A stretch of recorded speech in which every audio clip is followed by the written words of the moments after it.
Number 5, you need to have an absolute professional attitude.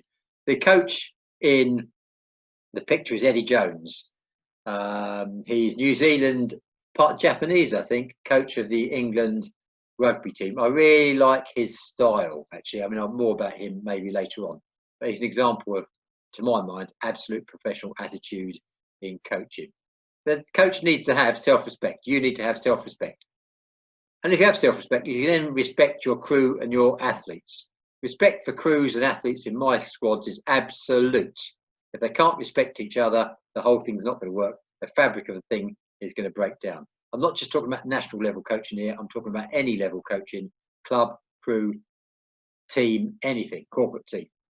They've also got to have respect for the management team. Okay, so whoever the boss is, invariably the coach will not be the boss. The coach will be the coach and will be working to the plan of the management team. Okay, so that's important.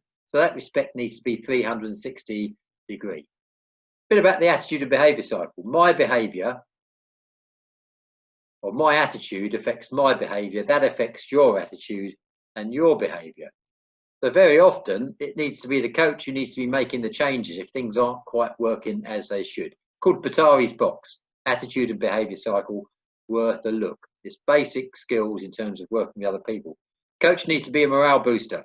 Now they may have had a bad day, but unfortunately they can't transfer that onto the athletes or the people they're coaching. So basically they need to be able to pep themselves up, get themselves working, even if they've had a bad day themselves. They need to be a morale booster.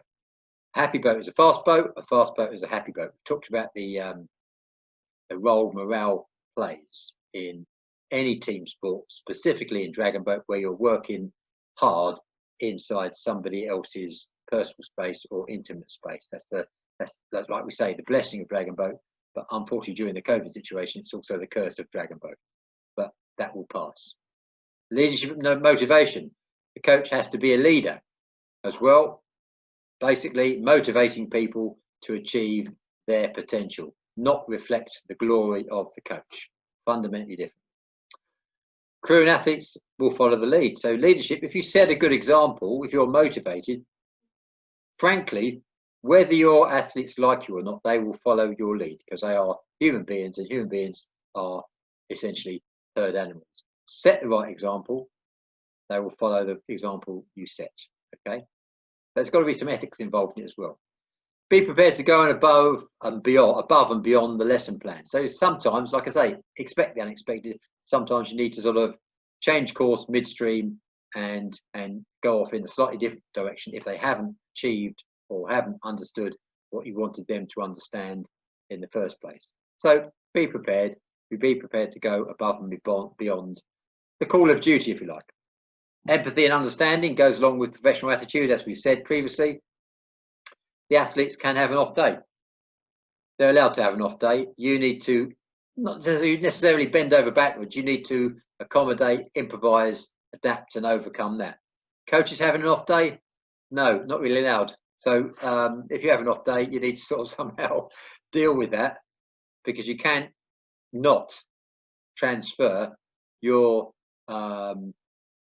problem onto the crew. Okay, so that's one of the no-nos, if you like, about coaches having an off day. It does happen, I know, but to be avoided at all costs. Okay, trust and confidence of the team or students or athletes. A good picture there. The trust and confidence is an essential building block in any team building, not just Dragon Boat. Interpersonal relationships. Now you need to have a good working relationship and understand the athletes. We've mentioned this. We need to absolutely avoid negative traits. Nothing like degrading trust and confidence if you are abusive, language or, I mean, any form of abuse, derogatory, sarcastic language. Avoid that at all costs because it will degrade the fabric of the team. Okay? Now, there's a difference between that and constructive criticism. Criticism, feedback, I always say feedback is the gift that makes you great. You need to think about how you're conveying feedback. But my dad used to say, you only get one opportunity to make a good impression. I don't actually like that. Unfortunately, it's true in any, I don't like it because I don't like it because it's not true. but because it doesn't work for me. But what he's basically saying there is that if you give the wrong impression, set up a bad vibe, a negative, it'll take a long time to get it back. So try and avoid at all costs those negative traits. And if you happen to be a sarcastic individual, and actually I am, then I need to avoid transferring that into sessions. Having a laugh and a joke is good. Being sarcastic, certainly derogatory, certainly not abusive. That will degrade your team like nothing else. Ivory towers. Forget anything about ivory towers. Any ego. I once coached a national team that was basically a load of big egos flying in close formation. Very soon after that, we basically said, there's the gate, leave your ego at the gate, get in the boat, paddle, you're part of a team. And actually it took about a year, but we managed to dispel that. Okay, different leadership model, and it worked. So forget ivory towers. Coaches don't live in ivory towers. Forget any concept of that. It's not of any value to you at all. You've got to be part of the team, not aloof from the team, one step away to maintain a professional relationship on occasions, but also an integral part of the team and a valued part of the team as well. You need to respect equality and diversity, okay? 100%. It's a legal requirement. Respect for the crew is absolute. Respect amongst the crew is absolute. So respect for equality and diversity, all sorts of issues, whether that's disability, whether that's sexual orientation, gender issues, anything, race, anything. Respect is absolute. If you give respect, you'll get respect. And as we've mentioned previously, you need to be assertive on occasion. You're trying to get people to perform outside their comfort zone into their performance zone.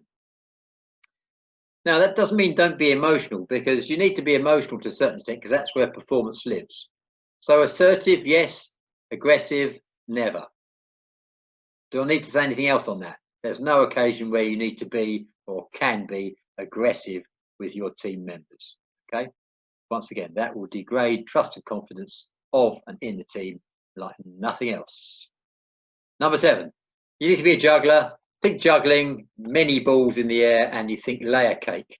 And then you've got an idea about how you really need to conduct your training. So pillar number 7 is a multi-level and multi-layer approach. You need to understand your tasks or your variety of tasks. You need to understand the unique nature of dragon boat crews. When you think about it, very few sports, team sports, have 20 people or 10 people, depending on the size of the boat, doing the same thing in the same way at the same time. Okay, on the field of play, normally when you're talking about it, game of football, netball, whatever, different athletes doing different things, contribute to the team effort in a different way, whatever. There might be an attacker, there may be a defender, there may be midfield in football, whatever. Dragon boating is quite unique in that we've got everybody in the boat, literally, doing the same thing in the same way at the same time. That's the paddlers, that is. So you need to coach the team as a whole. You need to have this multi-layered approach where you can also coach sections of the team. For example, even though they're paddlers, I talk about a stroke group. This is my take on it. Seats 1, 2, 3, and 7. 7 being the reinforcer, enforcer. Back of the boat, water behaves differently. Wave patterns differently. You've got different coaching for them. Middle of the boat. And notice I don't say engine room, because the engine room starts at the dragon's nose and finishes at the dragon's tail tip. More about that come on a coaching course. I'll tell you more about it. But coaching sections of the boat and subunits of the team. And you need to coach individuals as well. And something that's unique about dragon boating, if you think about it, if you go to a kayak club, you may have your level 1 kayakers, level 2, level 3, and you'll teach squads. And the people with maybe level 1 might be of the same rough standard. So you're teaching to the same song sheet. In dragon boat, very often, in club certainly, you'll have your higher end athletes in the same boat as your more new athletes or less well established. So you need to work out a way of encompassing, covering everybody. Now you can't be teaching individuals all the time, but you may have to have a rotation pattern where you get round to them, everyone in a set period. Okay, so individual action plans, subunit action plans, team action plans. It makes it very, very complex. and it gives a lot of work for the coach to do or coaching team to do. That's why it's a bit of a layer cake. So you need to have a number of balls in the air at the same time, task, team, individual, and think of it as a layer cake, because that you're building layer upon layer upon layer to what becomes hopefully the icing on the top, which is the medals or whatever your aspirations are at a competition. So you're talking about blending the coaching and blending the crew. So it's a blended approach to both. And there you have the 7 pillars. Just to touch upon this, bad instruction techniques. Avoid these. These should not be a surprise. The coach being oversensitive to criticism and over emotional. Now, you need emotion because that's where performance lives, but over emotional, hypersensitive is not going to work from a coaching perspective. Being unconfident and being a poor motivator, clearly that's not going to, if you're unconfident, people will not have confidence in you. If you're poorly motivated yourself, you'll find it probably impossible to motivate other people. If your timekeeping is poor, then you need to turn up for practice on time or ahead of time to be ready. If you're absent, unreliable, don't be surprised if your team falls apart. Dishonest, uninspiring, poor motivator. I've mentioned that twice. Clearly, that's never going to work in a team sport or any form of coaching situation. Being uncooperative, well, that's not going to work for a coach, is it? Not respecting or understanding the chain of command and where you feature in that chain of command. You may be the head honcho, fine.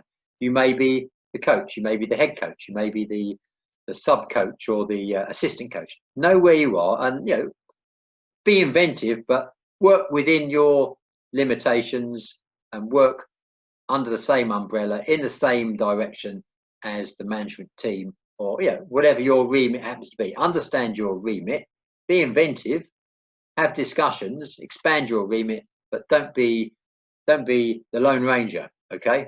Be part of a team. Do not show favoritism or poor social relations, okay? That's clearly not going to work. It's going to build up the wrong sort of dynamics in the team. And prepare properly. People say the 6 or 7 Ps, depending if you want the rude or the less rude version. Prior preparation and planning prevents a poor performance, okay? And obviously being unprofessional is never going to work if you're looking to deliver a professional team. I don't mean that's a paid team. People who've got a professional attitude and outlook to achieving their potential. So last screen, we're returning to Lao Tzu. Remember I said at the start, a leader, or in this case a teacher or a coach, is best when people barely know they exist. When the work is done and the aim fulfilled, the people will say, we did it ourselves. They will acknowledge the role you've played, but it is a great sense of achievement and pride for me when people talk about their achievements. You know your contribution, they know your contribution, but they bask in their glory, not your reflected glory. That's my take. It doesn't suit everybody. That suits me 100%. So I'm professing, if that's the right term, or proposing that for you as well.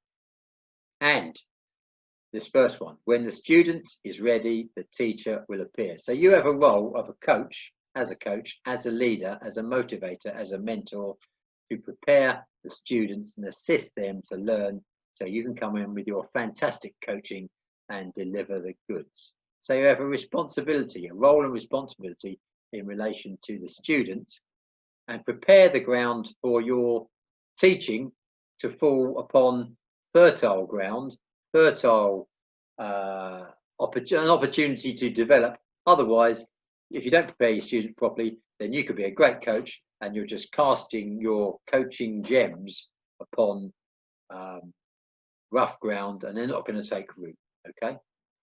Fallow ground, if you like. Okay, that's all from me. How to be a great coach by me, but it's all about you. It's all about the student. It's all about the athlete. It's all about the team.